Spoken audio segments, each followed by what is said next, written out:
Hello,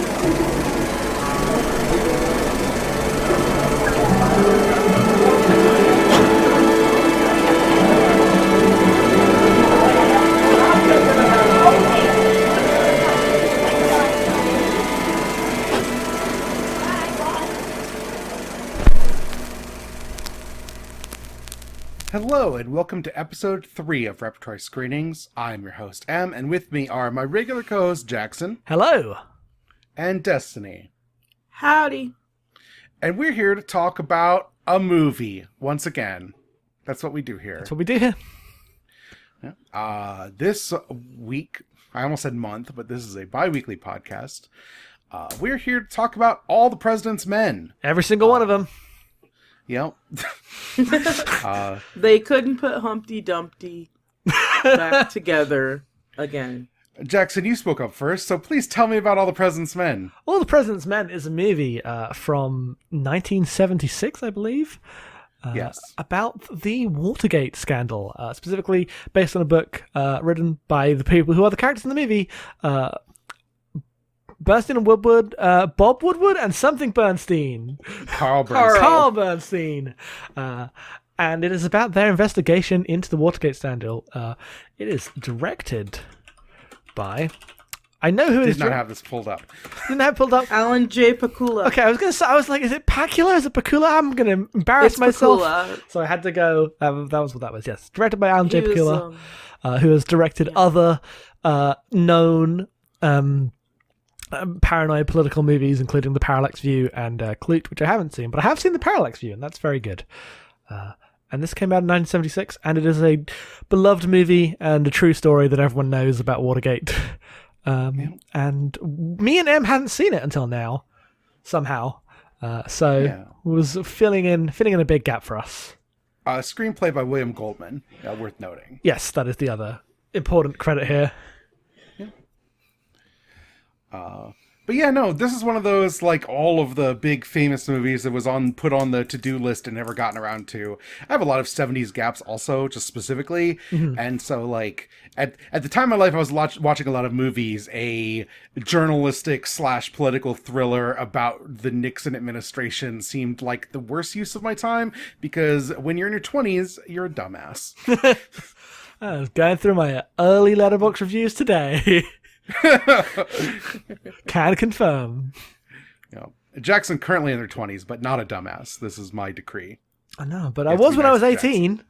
Yes. Weren't we all? Yes. But I was just clearing up the digital records. At 18, I was getting really into Tarantino. Oh, well, so was I. At 18? That was me 4 years before that. No, 18. 18 for 14. me as well. Yeah. What was I into? It was Kill Bill that got me into Tarantino, and that came out when I was 18. So. Oh, okay. You weren't counting down the days like old Destiny here. No. I can't remember what else I was into when I was 18. I was just into being, like, really, really smart and holier than thou. This still checks out. Sounds like an 18-year-old. That was me, but for, like, books, so. I was like that about pretty much every aspect of media. And now we're all wise and old. Nope. I'm wise. I'm neither. I'm just old. I'm always going to be the youngest one here, you know. Yeah. That's enough talking about being children. Let's talk about the men who wrote the goddamn news. They wrote the goddamn news. Well, I kind of wanted to just throw out there that Robert Redford, who was the one who like immediately swooped up and got the rights to the film rights to the book, All the President's Men, was told that it was uncommercial as heck because it's just a bunch of typewriters and newspaper stuff. And he was told that nobody would be interested because everybody already knows the ending, is what they told him. Mm. So why would anybody want to watch a movie about something they already know the ending to? And his argument was just like, that's not the point. The point is that we want to tell the story of these two guys and like the process, the tedium of uncovering this thing that really hadn't been seen on this wide a scale. Because there were, I think, over 60 indictments, and then like 40 some people went to jail. And he just thought that, like, going through the actual tedium of, you know, the investigation and then the not knowing whether or not they had it. Like, they kept, throughout this movie, Bernstein and Woodward constantly say to each other, like, do we have it? Do we have it? We have it. We don't have it. And it's just one of those things that I think is a really interesting dance that they play in trying to figure out what the truth is. Jackson, I'm going to call on you because you're not from here, so it could be funny. It won't be funny. You know too much. But if someone's young enough that they don't know what Watergate is, could you briefly explain the situation? Oh, this might actually be funny. So, Watergate is a office building that the Democratic National Convention had rented out, right? Or the DNC. It's a hotel, but yes. The headquarters, the Democrat but basically, headquarters. the Democratic headquarters for the election campaign for the election for the presidential election against Nixon, Nixon's right? re-election. Nixon re-election for a second term, yes. And Watergate was the headquarters, and 5 men get broken. They've broken in and they're wiretapping the building, or they're wiretapping specific phones of very clearly important people within the building, and they are caught doing that, and that is brushed off as like a local story and tried to be as downplayed as possible by everyone in the government until it is revealed that this has just been open policy for a while to just be like, yo, just tap the people who I want to keep records on. Just do it. I'm the president. Why the fuck not? And as far as I know, that's the deal. Is that Watergate is just the they say it in the movie. It's just the one that happened to get caught, and it's the wider operation of this becoming normal that is the conspiracy and the big thing that is revealed, right? Yes. Yeah, like there were tapes, and nobody expected these tapes to come out of Nixon pretty much saying like, oh, there's a whole conspiracy against me. I have enemies, and so like somebody says something about Jews, and it's real gross how these tapes. This might not be true, but in my limited understanding of the situation, I'm fairly sure that one of the reasons Nixon goes down so hard is because he had his own tapes in the Oval Office used against him when he was saying things. Yes. That's what happened. He was recording conversations, moron. and then they got a hold of those as investigating the cover-up, and he did not order the break-in, but he did order the cover-up, and being indicted on that is what caused him to resign. Okay. Yes.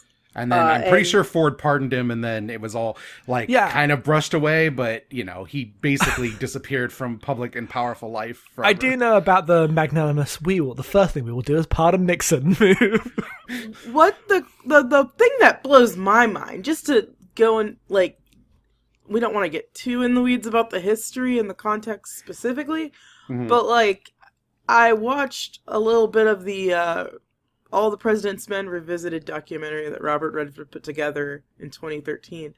And they show footage of Nixon on television right before the resignation. What's the word I want? Before he reads his resignation on television. And they have the footage of him just getting ready. And you wouldn't think he was about to resign. He's making jokes and smiling and making, do we have enough light in case the power goes out? And he's just super jokey, he's not taking it seriously. It's very, very strange. It's very weird. Mm-hmm. Yeah, I haven't seen any of that stuff. I just know about the broad history. Mm-hmm. But what did we think of this movie? I love the movie. I think the movie's great. Me too. As the Sorkin fan among us, Jackson. You want to talk a bit about this? You watched The Newsroom. I did. Yes. And The West Wing. Look, I was a Sorkin fan. I know. I mean it. I mean it. you're all young. I know what you mean, but there are lots of people listening to this. Maybe there's only like 4. I don't know. There are an amount of people listening to this, presumably. Yes, back in the day, I watched The West Wing. Not to say I'm into it now, but The Newsroom was always just awful. So what's your question?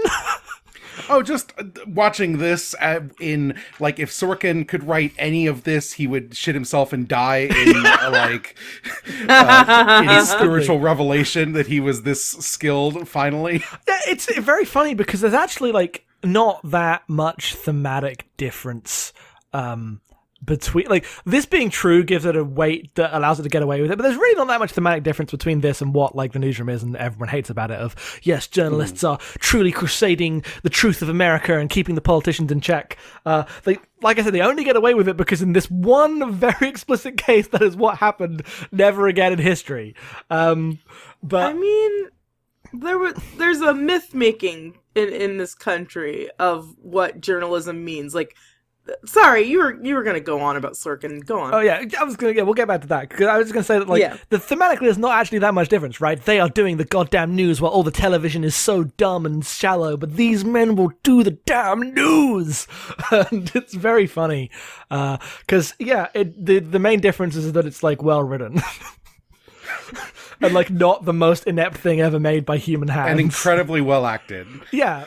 Incredibly and well directed. acted. Like, it's a good movie. The part where it's a good movie carries a lot of weight. Like, we roast... Sorkin gets roasted a lot correctly for his awful politics, but if his movies were watchable, he might get away with it. That's why Sports Night is still beloved by some people. Yep. Yeah, it is. But yeah, I want to talk about the myth-making of journalism thing, because I think that's really interesting in this movie. So I want to go back to Destiny for a second, because it kind of stopped on her point. Oh, yeah, no, I just realized I was interrupting you, but I just wanted to say, like, one of the reasons why that I think is so important to people like Sorkin, and just, everyone surrounding, just looking back on Watergate and the things people say, it's because this country was founded on these ideas that, like, no matter what happens to the people, like, no matter what the people in power do, the people who vote and the people who read and write the newspapers are going to be the one to take down any sort of villainy that's going on in, the White House and, on that level. Like, it's always it's us against them, and we will always have your best interest, and we are the ones who can do this. And I just, in the face of, like, everything that's happened in the last 5 years, 250 250, years. thank you. It seems like a joke almost, and it's, like, depressing. But, like, and people still, believe in journalism. Democracy dies in darkness. Like, I don't even know what to say. But it's just fascinating to me how, like, I looked at this retrospective of all this, and only one person in the whole thing says people are, completely fooling themselves if they don't think that this could happen again, or that it isn't happening at all. I mean, I think the, like, kind of mind-blowing to me. Cultural attitudes towards, like, surveillance have completely changed. If you revealed that everyone was being spied, like, no one cares, because everyone knows, right? All of our data is going somewhere. People buy the cop devices to put in their homes to get spied upon, because the data's better when you pay for the privilege of being spied upon directly. Right, yeah, that's the big change, right? Is that now people are paying to be spied on, and either you just don't care, or the justification is that it's mostly going to advertising and won't really affect your life. So, like, the attitudes culturally to this have just completely 180 shifted, from surveillance as a concept just being fully terrifying to everyone. Mm-hmm. But I do think it's this movie is really interesting as it's like doing double duties on American myth making, because it's partially doing like building up the journalist hero figure as like this completely independent, outside of the government figure of impartial balancing, like will balance power like fight against power structures that exist and keep them honest with its truth. And that's what they're doing here. There's this very funny moment where Bernstein like looks at Wilbur, and Wilbur's like, I'm a Republican too. And Bernstein's like, you fucking what, mate? Just a very good moment in the movie, but also like trying to demystify the other like version of American myth making, which is like the Oval Office is this actual figure of importance. Like it's about a criminal conspiracy, but it's also very deliberate in saying the White House is just a bunch of guys who aren't very smart. Like that's one of the lines in the movie. There's just some people who aren't very smart who have power to do things. Like you are overthinking this on some level, and so putting those two things against each other is very interesting, and how it like it is building one like cultural myth that has been used for some pretty crappy things along the way, right? We see how shitty newspapers and journalists can be today, and like completely dismissing marginalized voices while thinking they're on amazing crusades of like Watergate, right? Like that's what what I see I am, what I actually am type stuff, while also doing the exact opposite for the like a myth of American politics. Because this is a true story, I think there's like a built-in critique of that stuff within the movie though also. Because like for all this is just a bunch of like dumb guys in office who misuse their power because they've been misusing their power since they were all in their rich colleges.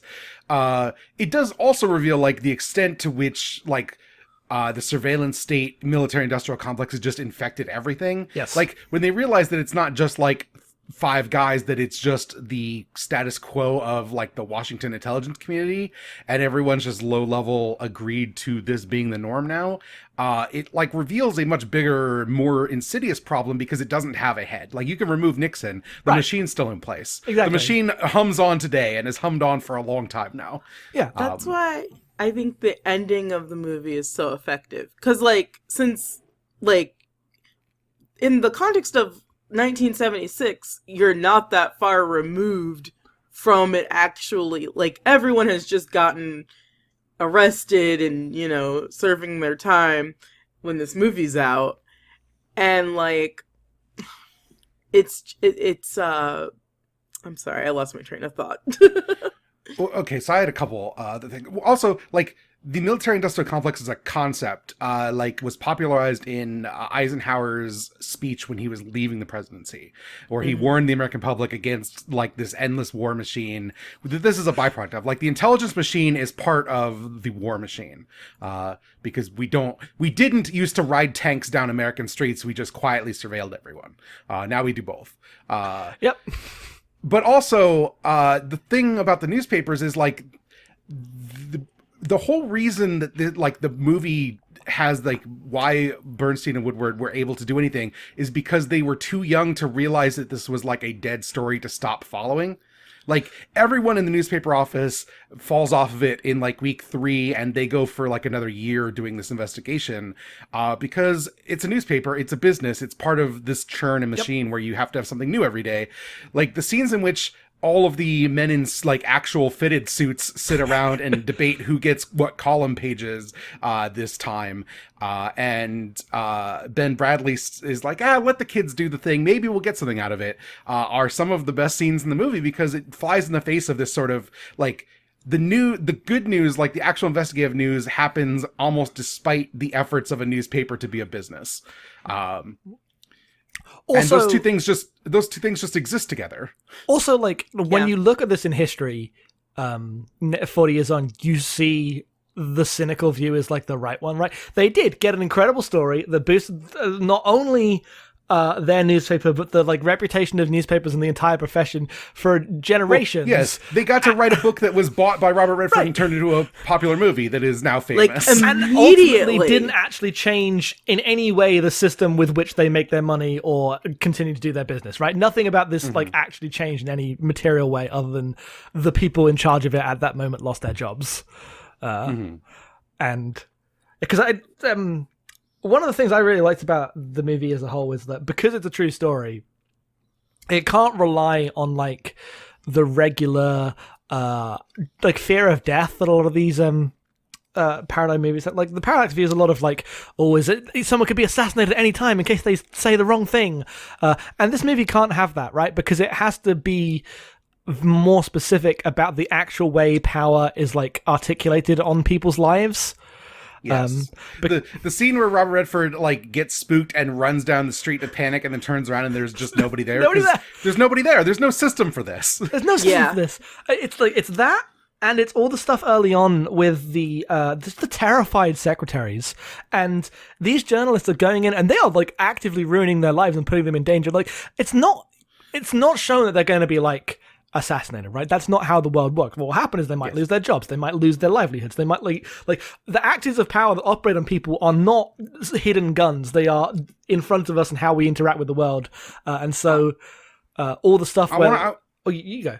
Oh, I wanted to circle around to this point in a second. I just had one more thing about the news part, and then I actually really want to just focus on the way this movie talks about and treats women, because I think it's really interesting. Okay, yes, all right. I didn't want to jump the gun. Maybe, like, to me, the stand-up performance is Jason Robards as Ben Bradley in this movie. Yep. I think it's great. He is he's the myth, right? Like, he's a character who's already of another generation when this movie is made. He's the old newspaper bastion who, like, did the reporting, broke the news, commanded the newspaper, and now he's in charge, and he's got to make sure that all of the guys under him who want to make sure that the news that gets read over the news that is good gets printed, and is just, like, living in this, like, not retirement, but like a twilight state where the country used to be a different way than it is today. And it's interesting that he, like, all that is instilled in him, and it's seen as, like, this, not even like a mentorship, but like the one person who can step in and like provide perspective when Bernstein and Woodward start to fly off the handle, worried about conspiracies. He's like, look, take a shower, go write the news. Everything will be fine. No one's here to snipe you while you're standing on my lawn in the middle of the night. Yeah, because like that scene, the classic scene has been parodied a million times, right? Where he turns on the classical music. And starts typing in. Him and Bernstein are going back and forth, typing their notes to each other because they could be spied on. People's lives are in danger. Deep Throat said so. And then the way that sequence ends, you're right, with them just like lunatics standing on this man's lawn and nobody is watching them. Yeah, because that's not.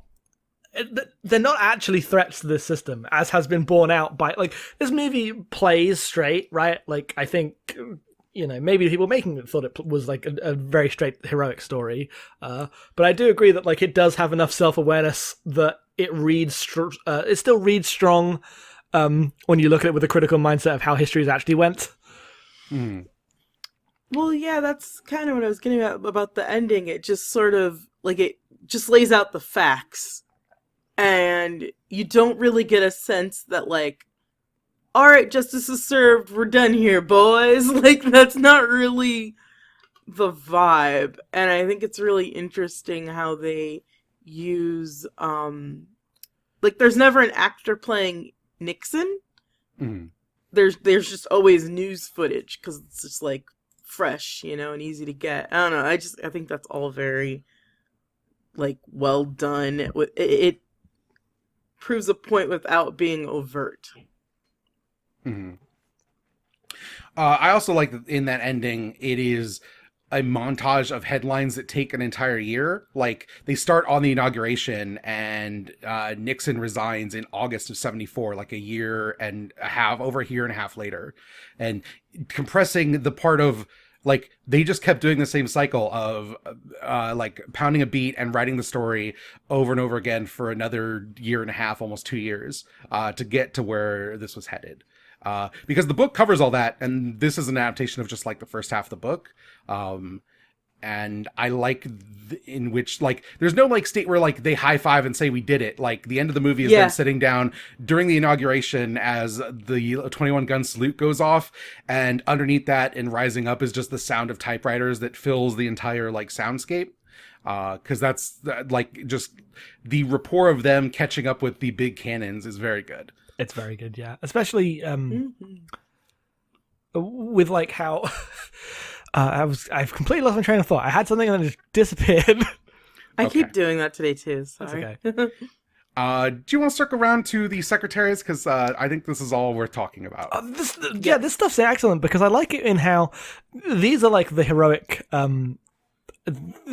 journalists exposing the truth, blah blah blah. Yes, and that's true, but it also shows how you don't just go up to the bad people and expose the truth, right? Like, the power is protected by a load of people who are just mostly innocent, maybe complicit in some way, but really just agents in their lives that have, like, had to deal with this. Like, these secretaries are not the people in charge. They are just collateral that is going to be hurt, and they are the first line of defense for these people. And the Republican Party is like using these people's weakness and the fact that they want to like keep their jobs to like prevent this information from getting out. And there's a lot of just like actually believe in their bosses before they learn this stuff, right? Right. Oh yeah. God. Yeah. Well, like one of my favorite scenes is when they go in to this lady's house and they introduce themselves, they're like, Wood and Bernstein. And this lady's like, I love the work you're doing. I'm just so impressed. What's going on is against everything we stand for. And they go in and they're all excited because they finally found someone who's like willing to, you know, take the moral high ground and go on the record. And it turns out they got the wrong lady. It's just a lady who's been reading along and agrees with them. And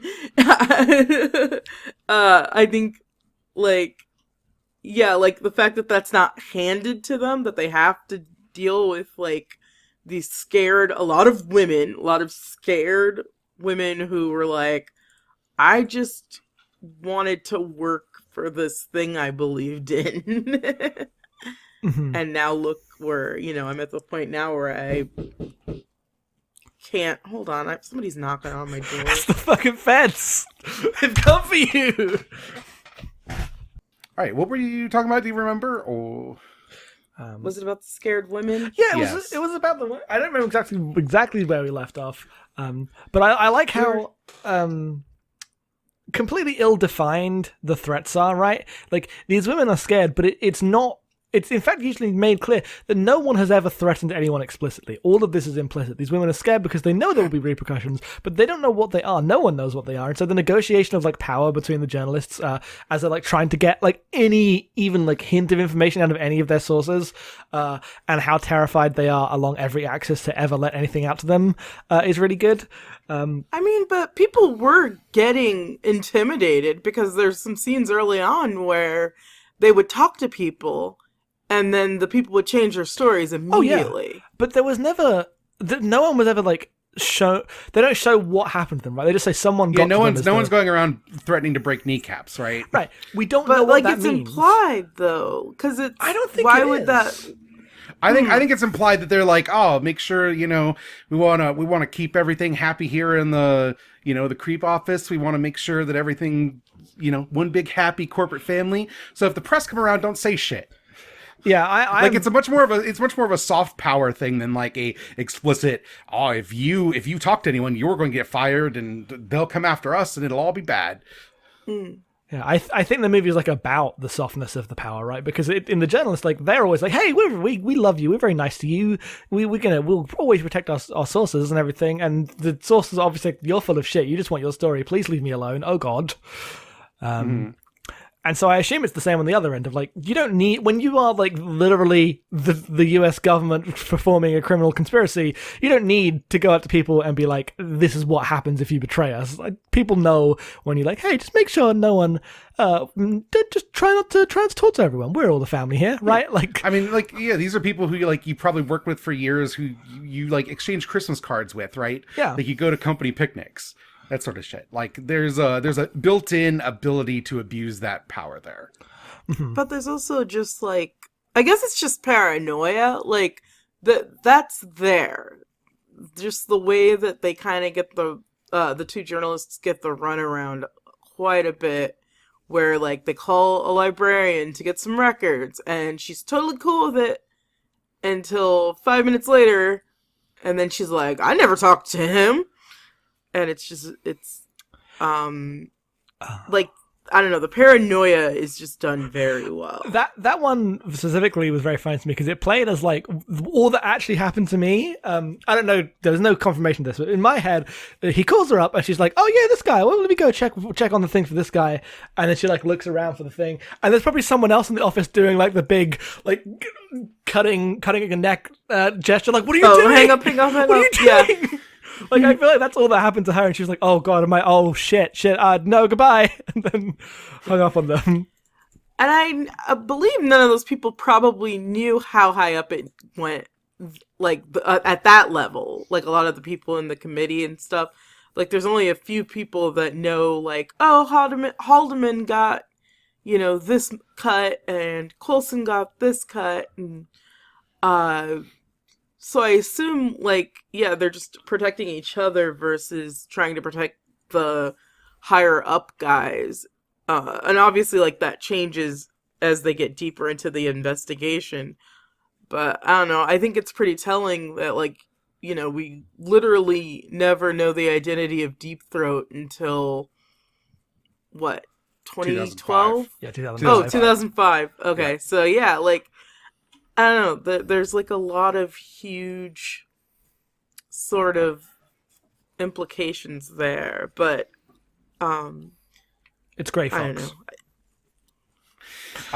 No, absolutely not. So the thing I want to talk about is for a movie that's like about like trying to tell the news in like this very apolitical way, like that scene where Woodward reveals he's a Republican and he gives him this look. The thing I think that's really interesting, and you could say it's dated, but I don't actually think it's a thing that is actually dated from the 70s, is when they go around investigating, Bernstein is like the very like straight to the facts, everyone's treated as an equal, like liberal crusader type guy. Yes. Where he's just going to ask everyone a question the exact same way. And what it does is terrifies all these women that this guy's coming up and just like addressing them, like peppering them with all these very incisive questions. And then you have Woodward coming in as like a much more traditionalist, like, no, don't like, ignore him. He's dumb. I'm here to tell you. Oh, go on. Sorry. He's like, just... he's like, you don't have to answer these questions if you don't want to. Just be comfortable, sit down. I don't want to make things hard for you. Like, understanding the power dynamics of this stuff lives in a much more like, I'm here to like, I agree with you that there's this gender dynamic that he doesn't see and we need to like address if we're going to get anything forward. And I think that stuff's really interesting and incisive and good. I assume it comes from them like talking to the actual men and them being like that. Well, yeah, like, one of the things that Dustin Hoffman says he noticed about Bernstein when he met him was, like, there were two things. One was that he smoked incessantly, and two was that he was more, like, righteous. Like, he felt like he knew that he was right. He never felt unsure. His confidence never wavered. Whereas Woodward was a bit newer to the Washington Post, and he's a bit more interested in trying to connect the dots by following the rules. Yeah. And Bernstein is just sort of like, actually, it's easier to get what you want if you play it in a certain way. But Woodward also has the advantage of being a little more sensitive to the people that he's dealing with. Like, he's the only one that defends, they approach like this woman that works in their office and they're like, will you talk to this guy you used to date who worked in the committee to re-elect? And she's like, no, I don't want to use the guy that I care about. And Bernstein's like pushing her, and Woodward's sort of like, no, we don't want you to do anything that would embarrass yourself. And I couldn't tell, I don't know what you two think, like, I couldn't tell if he actually was like trying to play her So the thing I think is important about that is that it's both, right? Like he doesn't want to actually inconvenience people, but he also knows that you are going to get people more in your pocket by being nice to them than like just like being direct with them, even if you're right. Like sometimes, especially if you're right, you need to convince people to come to your side and do the hard thing if it's the right thing, and you can't just do that by like demanding that they understand the rightness of your crusade, because that doesn't get anyone aboard. And in some ways, the way he like soft pressures these people with like being nice and kind of aw shucks, like down home kind of guy is exactly the thing that their bosses are doing to them. Like that's the thing. Like this power structure is inherent in people in society. Like this is why they all defend these men, because these men come up and talk to them and are nice to them and respect their feelings on this matter usually. And the ones that don't are the guys like when Bernstein goes into the house with that lady who's like super scared and she starts talking. The one guy she just hangs out to dry being like, it'd be really good if you got this asshole, is the one guy who is portrayed as like the one who isn't this kind of boss, who Right, isn't yeah. the like nice family guy. He's like the businessman who comes up and tells them like how it is in their committee to reelect the president, because those people don't inspire loyalty in the same way that these good old boys do. And I think that's like an important mirror to the two sides of this investigation that runs throughout Oh, the film. definitely. I also think the apolitical or sort of bipartisan angle of the whole thing, like that's also part of the myth making. Like one of the things that people in retrospect always seem to pat themselves on the back for about Watergate as opposed to when Bill Clinton was impeached, and that whole thing was that it wasn't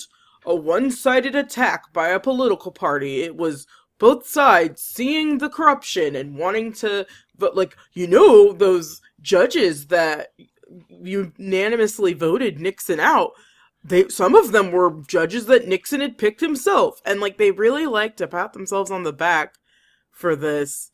And then anything after that's happened where, like even now people are afraid to go after Trump, and it's because they don't want it to look one-sided. Like there's just this sort of buying into this myth that it's got to be both sides that want this. It can't be just one side. And there's a lot of I don't know. It's interesting to me how the movie like plays into that back padding of bipartisan. Like I think there's like one character who gets sort of the portrayal as being more left than everyone, and it's Bradley. But like there's a character that, oh goodness, is it Jack Warden, who plays the guy that sort of is like, I love this country, I don't want to be a part of trashing it.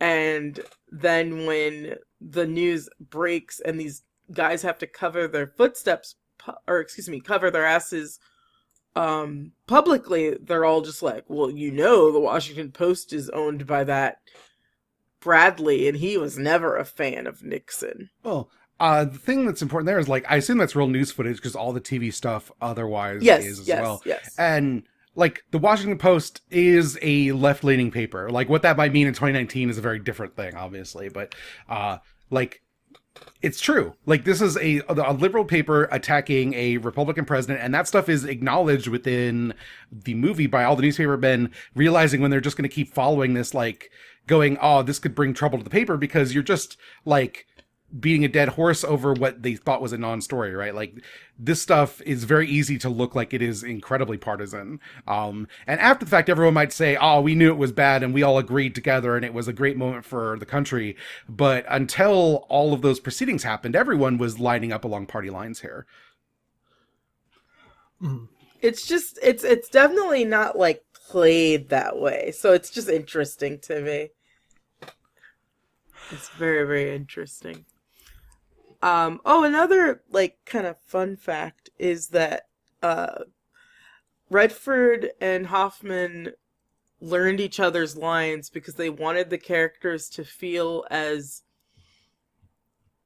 united as a person as possible. Like, I don't know how to word it any better, but they didn't want them to seem like two separate people, so they just kind of jump in to each other's lines and they speak as one, even though they both have like completely different methodology. Okay. And it's pretty obvious, like they also have a podcast network. yeah, they seem to have this like rapport that didn't Jackson tweet that it like bordered on the homoerotic? Yeah, I was gonna say it's time to talk about the other pillar of this movie. Which then came out today. Everyone would be shipping these two like crazy. Yep, and then there would be the people yelling, "Don't ship real people." To which I would say, Dustin Hoffman and Robert Redford are not real people. Yep. Yeah, I mean, it's a movie about two incredibly hot, like, 70s disheveled guys learning to become one with each other in the face of, like, this massive hegemonic foe that they have to take down. So, yeah. But, like the two very distinct varieties of 70s disheveled guy, because like Carl Bernstein is played as like a slightly nebbish, like officious, like city liver, and Bob Woodward is like 2 steps away from a hayseed in a suit. Like he's just Clark Kent on some level. Yeah. But like a slightly slimier version, right? Like the kind of guy who like goes around and like probably hits on women a little more than he should or whatever. Like there's a certain realism and griminess to them that is inherent in 70s portrayals, I feel like, from 70s films I've seen, where just everything seems like grimy. If that McDonald's existed today, it would be condemned for being just the grossest place on earth. Oh, I love all the scenes in the McDonald's so much. Oh, they're so good, because you can like, you can't really tell it's a McDonald's unless you're really paying attention, as opposed to like the product placement heavy films of today.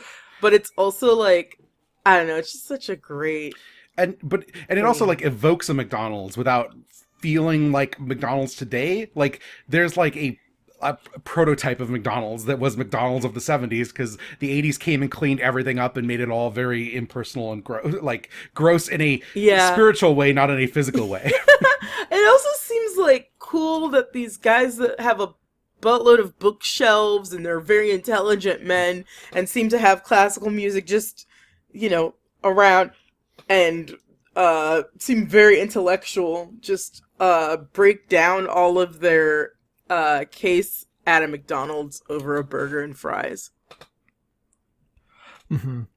I mean, I don't know, like, this movie doesn't get into too much like deep character work, right? Like it's not really interested in Woodward and Bernstein's people, but I do think that it does at least slightly play the like classical music stuff as a hilarious front for Woodward. Woodward's not actually that deep, right, in this movie, but he does he does like present as very serious in a way that Bernstein doesn't bother to do. Well, also he's like kind of like he definitely pawns himself off as like I'm from the Midwest. I'm going to come here and shake your hand and smile directly in your face. And then, like, in the morning, he goes and gets his paper with, like, his gold chain and his 70s chest hair just out. Yeah.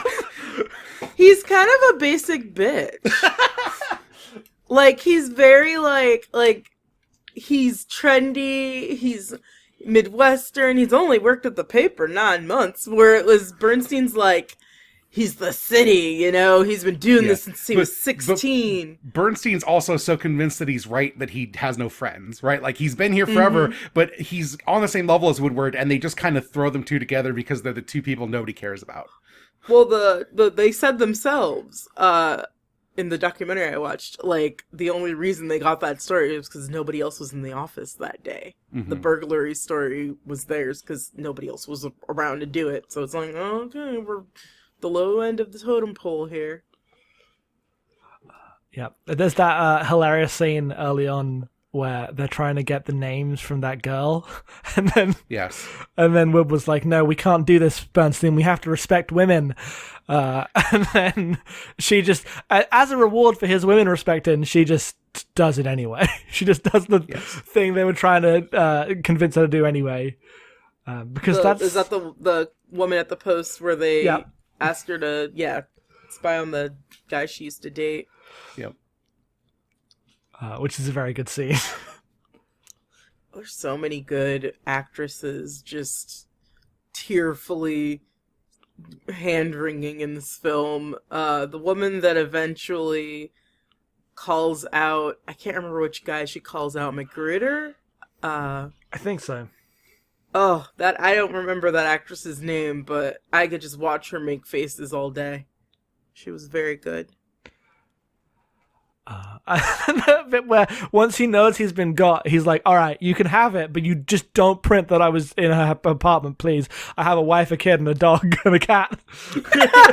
He has a wife and children and a cat and a dog. And the first time that he says it, who is it? Dustin Hoffman looks up like he's heard something like absolutely ridiculous. He almost like courses to camera. He's so incredulous of that line. Yeah, it almost looks like he breaks. It's super funny. Because he's on the phone with the girl, and Burston and Woodward are just like listening in on the line, unable to say anything. And then he calls up Stanley. And he does the same line, and they fucking lose it. Yes, it's so good. It's very funny. As ever, as with the trend with classic movies, much funnier than its reputation would suggest. Yep. I agree. The first time I tried to watch this movie, I feel like the only thing that I got out of it was that it kind of plods along, and it demands your attention in a way that like modern movies will constantly just spell things out for you. And I know sometimes this podcast I will come across as like old man yelling at cloud, but they really like, I don't know. I really like how I don't know. Sorry.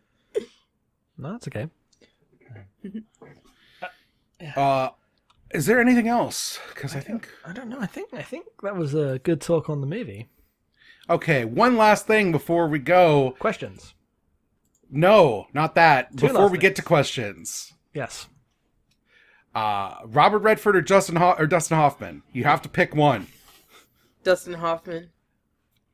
Jackson. His hair's too beautiful. His hair's too beautiful. Robert Redford. I am also Robert Redford. We talked about this earlier, Jackson. You were like, it's much closer for me than it is for... I'm all in on Robert Redford. Yeah, it's close for me, but I decided that Dustin Hoffman would be... If I was to be a disheveled hot 70s guy, that would be the guy I would be. Robert Redford's hotter. Yeah, I agree. I want to be and fuck Dustin Hoffman in this movie. Like... I don't know. Redford's smoking. too blonde. He's too blonde for me. Just can't too much smoking. Oh, It was the 70s. Everyone was smoking. Oh, I know. Yeah, everyone. Honestly, it's amazing that Carl Bernstein is still alive if he was actually smoking that much. Yeah, no, they're both still alive. It's crazy. One thing, just another couple of fun facts about the production is that an early draft of this script was written by Nora Ephron, who was dating Carl Bernstein at the time. Just throwing it. And also his hair was that luxurious. And then the other thing was that they painstakingly recreated the Washington Post offices for the film, and it's kind of eerie how similar it looks. It's just a very good set. It is a very Doesn't good set. feel like a set at all. It feels like everything's on location, and all of those newspaper room scenes are just a set. The Wikipedia page about with the little factoids about that draft written by Ephron and then also like Bernstein helping is that the only bit of that made it into the movie is the bit where Bernstein like tricks the secretary to get in on the guy, which is that didn't happen. That's completely made up. Yeah, that didn't happen at all. Them complaining about them writing a script that is just like a broad comedy or like just like what they thought like a blockbuster version of this would be is very funny given the movie that exists is like the most low-key thing in the world. Yeah, it's not a blockbuster in any sense of the word. The other thing that I think is funny is Ebert's review of this movie. Yeah. Destiny, We're always going to bring up Ebert. Yeah, no, if it's the movie between... Ebert stands for life on this podcast. So just throwing that out there. This is from the time, so he didn't circle around and write about it for his great movies or anything. And it's like a 3.5 out of 4 stars movie, but it's just him complaining about how like it does the same thing over again. He's like, yeah, they investigate. That's what reporters do. I work at a newspaper. I understand how this works. I didn't need to see it for 2.5 hours. But then he's like, but it's incredibly well acted and directed, so I can't hate it because it's correct. It's a true story. It's good. good, but also, why do they do this? Yeah, no. I don't know. If we watch a movie from like between the late '60s and the mid 2000s, we're always going to see if there's an Ebert review. Yeah, I think that is like one of the saddest facts is that we just won't have any more Ebert reviews for movies now. Like, I just wish he was here to talk about everything. The other thing I wanted to say about 70s journalism aesthetics is this movie put me in the mind of Zodiac and how that dogged was it the what character? I can't remember who's the like lead actor in Zodiac. Is it Robert Downey Ruffalo? Jr.? Oh, Mark Ruffalo, Robert Downey Jr., and Jake Gyllenhaal are three. I don't know which one you mean. Thank you. Okay, I'm thinking of Gyllenhaal. I forgot Gyllenhaal was in there. But yeah, I think Zodiac takes a lot of cues from all the President's Men. Yes, it does. David Fincher's never had an original idea in his life. Get fucked. He would die if he could make a movie like this. I know, but that being said, I think Zodiac's a great movie. I remember not liking it that much at the time. I don't like David Fincher at all. So. Oh, well, I think what it does is a lot what this movie does in a way that I think just the tedium of writing for a newspaper and following a story for an extended period of time. I think that is just, I don't know. I think that's interesting minutia, and I'm like fascinated that he felt the need to kind of put a nod to that in. I mean, I guess because it's real, it's true, it's how that works, and I don't know. It's maybe it's an aesthetic I have a soft spot for. Mm-hmm. I kept turning to M as we watched the movie, and I'd go, I'd kill to work in this office. Specifically, this era, I would just love it. Yep. Just typewriters and running around with phone books and smoking and binders and folders and file cabinets. I love it. Yeah, it's good. I just want to say that like I think my favorite shot in the movie, because there's a lot of not very showy but really impressive once you like think about them shots, right? Is the one where it's all like it's kind of goes between a medium as the close up as the zoom changes of Robert Redford on the phone for about 10 minutes, where he's trying to get one guy. The thing is, I think it's the check. It's he's kind of trying to confirm who the check went to, and it just stays on him. And like, there's a period of the shot where you see everyone gathering around a TV in the background, and they all disperse. Then it's all in his face, and it was just like, this is amazing. David Fincher would never do that.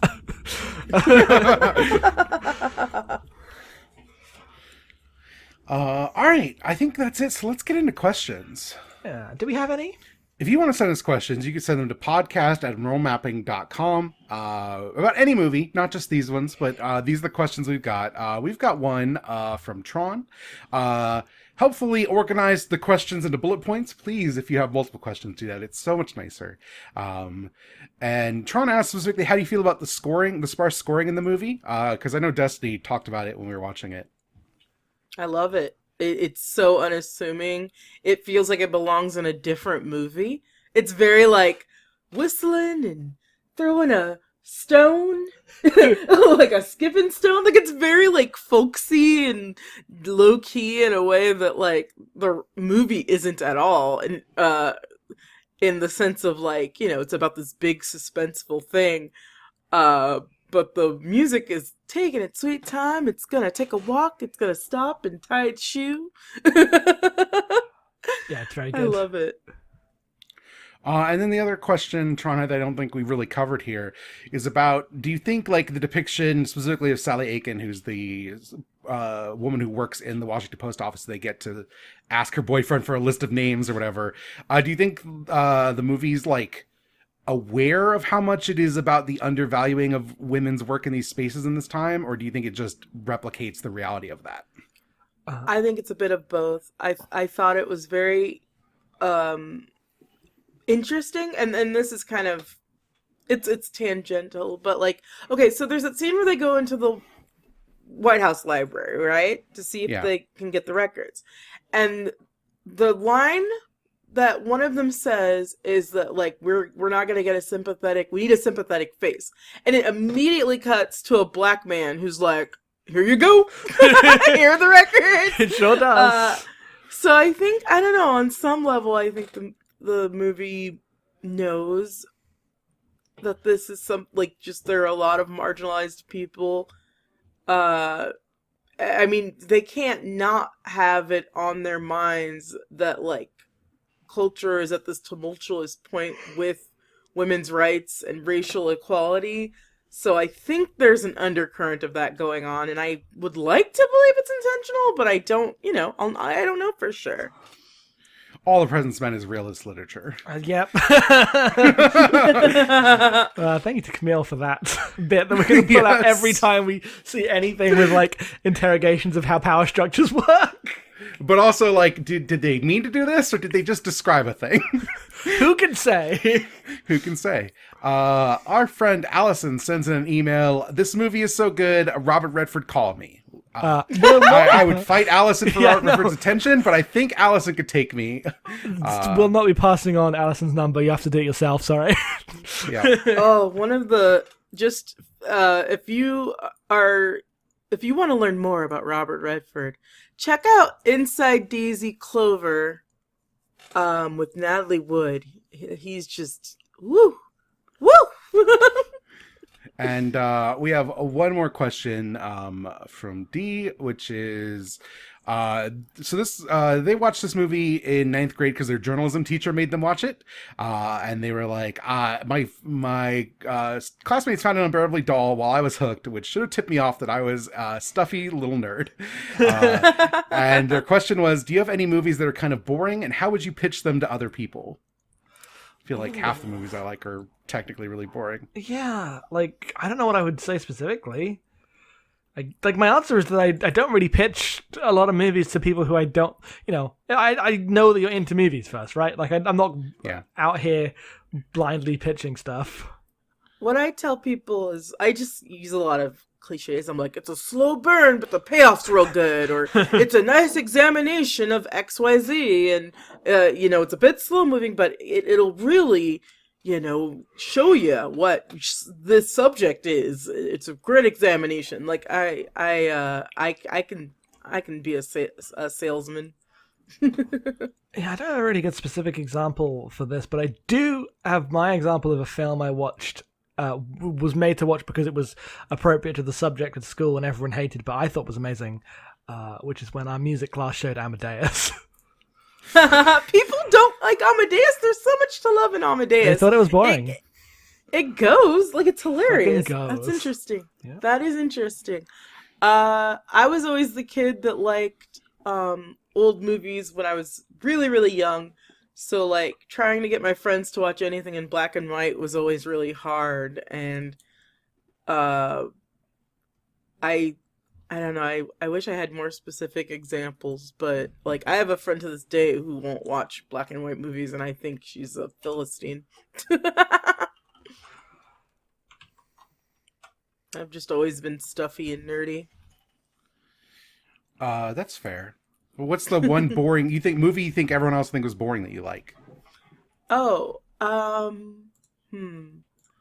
Wild Strawberries. Jackson. Oh, I don't have a good answer for this. I've forgotten every movie. You absolutely have an answer for this. Yeah, Come but on. I've now forgotten every other movie I've ever seen in my life. Yeah, that's my problem. Is we're gonna I'm sit on the here spot, until you so answer I'm this. blinking. You're on the spot. You do podcasting for a living. I've never seen a movie before. Oh, just anything where there's like a sort of like this movie where there's just a procedural sort of tedium. I know I keep using that word, I suppose but like it's I the really best like word. the Right Stuff, which is that 83-hour long movie about space. Yeah, I have Never also seen not it. watched that because it sounded boring as hell. Yeah, okay. I can't say if it hold up, but yeah, I loved the Right Stuff when I first saw it. My People answer should watch go The ahead. Manchurian Candidate. That's the other one. Go on. My answer would be Barry Lyndon, which I like a lot, but it's a 3-hour movie about dark comedy in antiquity, and it's not maybe for everyone, but I think it's great. So Yeah. Okay. that's it. Next fortnight, next movie, we are going to be watching Daughters of the Dust, which is directed by Julie Dash, written by Julie Dash, came out in 1991. Where can people find this movie? Destiny, US. Netflix in the USA. Jackson, UK. It is on Netflix in the UK. Yeah. If you don't have Netflix for whatever reason, I know in the UK it's on the BFI player, because I was looking this up and I was like, what's a BFI player? Well, Just Watch don't have the BFI player, but apparently it's there. Okay. All right. With that done, we're out of here. We talked about the movies. We did it. I still don't have an outro. We did the goddamn news. We did the goddamn news. Do you want some plugs or are we just done? Oh, we should totally plug. I thought yes, you're right. You're the professional podcaster now. Jackson, where can people find all of our good content? You can find all of our good content at abnormalmapping.com. There's a bunch of podcasts there, including a game club that's very good if you like video games. I'm at Headphones Off, and if you want to support us, you can do that. You can go to patreon.com/abnormalmapping to support us. With $1 a month, you get our most popular podcast, which is the Great Gundam Project. We watch 2 episodes of Gundam a week, and that's unfortunate right now. We also watch good shows like Macross, which goes along with Gundam right now. Check that out. People seem to like it. It's good. You can find me on Twitter at em_being. Destiny, where can people find you? On Twitter and most social media, I can be found at FridgeBuzzNow, all one word. And with that, we can get some goddamn lunch, which is what really matters. They got their goddamn lunch.